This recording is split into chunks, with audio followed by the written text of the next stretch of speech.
Hello everybody, welcome to this channel Moria Art Life. This video going to be a very productive Monday night vlog. ये area बहुत ज़्यादा मैसी हुआ था, तो मैंने सोचा कि क्यों ना इस एरिया को स्टडी टेबल में कन्वर्ट कर दिया जाए। अच्छे से स्टडी वाला जो प्लेस है उसको मैं बना रही हूँ अभी। तो बहुत ज़्यादा मैसी हुआ था, तो मैं इसको अच्छे से फिक्स कर रही हूँ सारी चीज़ों को और एक अच्छा सा स्टडी टेबल अरेंज कर रही हूँ।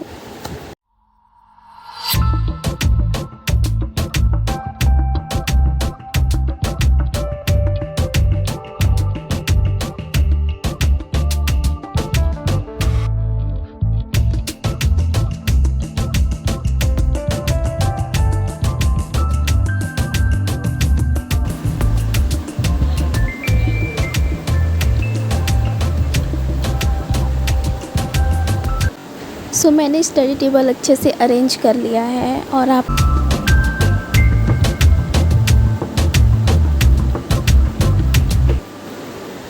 it's time around 5:53 evening and I started study history, basically modern Indian history. Guys, मुझे लगता है कि कोई एंशिएंट हिस्ट्री या फिर मेडिवल हिस्ट्री पढ़े या ना पढ़े, लेकिन मॉडर्न हिस्ट्री सबको पढ़नी चाहिए कि कैसे हम धीरे धीरे ब्रिटिशर्स हमारे देश में अपनी पैठ जमा लिए। पहले पुर्तगाली आए, उसके बाद डच, उसके बाद ब्रिटिशर्स, उसके बाद फ्रांसीसी, लेकिन कोई टिक नहीं पाया ब्रिटिशर्स के अलावा, क्योंकि उनके पास जो स्ट्रैटेजीज़ थी वो था फूट डालो और राज करो नीति। यानी कि लोगों में ही ये लोग फूट डलवाते थे कि हिंदू और मुस्लिम को लड़ा के, फूट डाल के, आपस में भाईचारे को ख़त्म करके अब खुद का शासन इन्होंने किया। तो गाइस, इससे हमें ये सीख भी मिलती है कि बाहर वालों की बातों में हमें नहीं आना चाहिए, हमें अपने विवेक से काम करना चाहिए। मैंने स्टडी 5:57 समथिंग अराउंड स्टार्ट किया था और अभी टाइम हो चुके हैं 7:47 और आज पीजी में खाना नहीं आएगा क्योंकि आज 15 तारीख है। तो हम जा रहे हैं गुरुद्वारा, जो कि पास में ही है और वॉकिंग डिस्टेंस पे ही है। तो गुरुद्वारे का खाना जो है वो पीजी के खाने से बहुत ही अच्छा लगता है मुझे। तो इसी बहाने हर महीने में 15 तारीख को हम गुरुद्वारा हो आते हैं और हमें बहुत ही अच्छा लगता है। तो अभी हम जा रहे हैं और आप देख सकते हो गाइस, ट्रैफ़िक, मतलब दिल्ली की ट्रैफ़िक के बारे में क्या ही कहा जाए।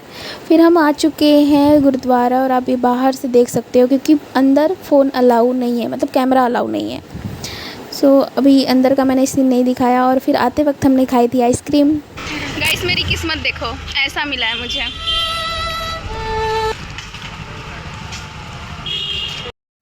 तो अभी हम वापस आ चुके हैं और टाइम हो रहा है 8:57। After that I field my water glass, go back up, start studying again. I shifted all my books, laptop and study stuff, do my bed. Now because I like changing my study places very often, and I went back to a few more videos lecture of political science. Today I am speaking in English because I want, guys, because to learn to speak it well. This way I will get good practice, you know. मेरी practice भी हो जाएगी ऐसे थोड़ी थोड़ी बीच में ऐसे बोलते बोलते। तो अभी मेरी प्रैक्टिस नहीं है अच्छे से बोलने का, तो वही मैं करना चाहती हूँ कि इसी बहाने मैं थोड़ा कुछ नया सीखूँ, अच्छे से सीखूँ और अच्छे से सीखूँ और बेटर कर पाऊँ। तो गाइस, अभी मैं पॉलिटिकल साइंस की क्लास ले रही हूँ और मैं नोट्स भी बना रही हूँ उसके, ताकि मैं अगेन मुझे वीडियोस देखना ना पड़े और मेरी नोट से ही मेरा रिवीजन हो जाए। गाइस, अभी मैं पॉलिटिकल साइंस में भारत का संविधान और आर्टिकल पढ़ रही हूँ, जो कि बेसिक है, कॉमन है। मैंने अभी स्टार्ट किया है पॉलिटिकल साइंस, क्योंकि मेरा बेस नहीं रहा है पॉलिटिकल साइंस का। 11-12 में भी मैंने पॉलिटिकल साइंस नहीं लिया था और मेरा ग्रेजुएशन में मेन सब्जेक्ट पॉलिटिकल साइंस है ही नहीं, इनफैक्ट सब्जेक्ट है ही नहीं पॉलिटिकल साइंस मेरा। तो पॉलिटिकल साइंस भी पढ़ना मुझे पसंद है और पढ़ना तो है ही, तो मैं थोड़ा अलग टाइम थोड़ा सा निकाल रही हूँ। अभी स्टार्ट किया है मैंने पॉलिटिकल साइंस के लिए, क्योंकि ये भी बहुत ज़्यादा इंपॉर्टेंट है गाइस। और ये आर्टिकल वगैरह तो मुझे लगता है सभी को जानना बहुत ज़रूरी है। इवन आप अपने संविधान को क्यों नहीं जानोगे भाई? आप जहाँ रहते हो वहाँ के संविधान को जानना, आपको कौन कौन से अधिकार हैं, कौन से किसके खिलाफ़ आप आवाज़ उठा सकते हो, किस आर्टिकल के तहत आप अपनी आवाज़ को, अपनी बात को रख सकते हो, ये इस चीज़ का नॉलेज होना चाहिए, सबको होना चाहिए कि अगर ये गैर कानूनी है तो कौन से आर्टिकल के तहत है, ये गलत है, ये सही है तो किस आर्टिकल के अनुसार ये सही है। तो इन सब चीज़ों को सभी को पता होना चाहिए, ये सारी चीज़ें।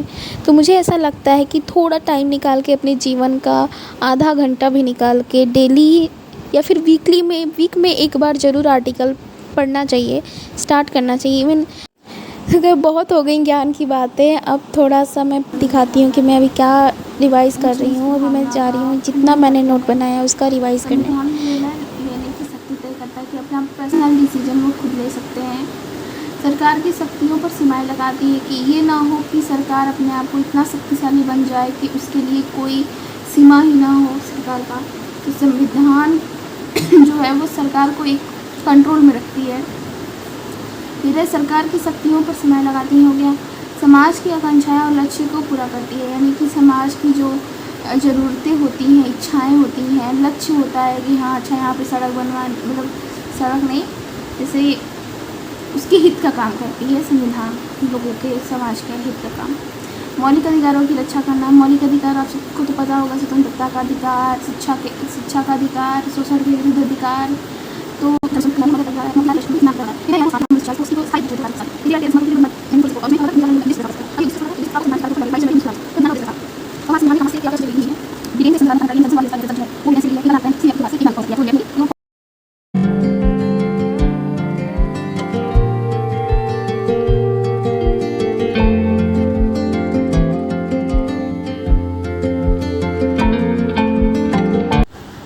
guys, don't forget to hit the like button, and yes, and give me any kinds of feedback in comment box. So yes, I'll see you again very soon. Stay happy.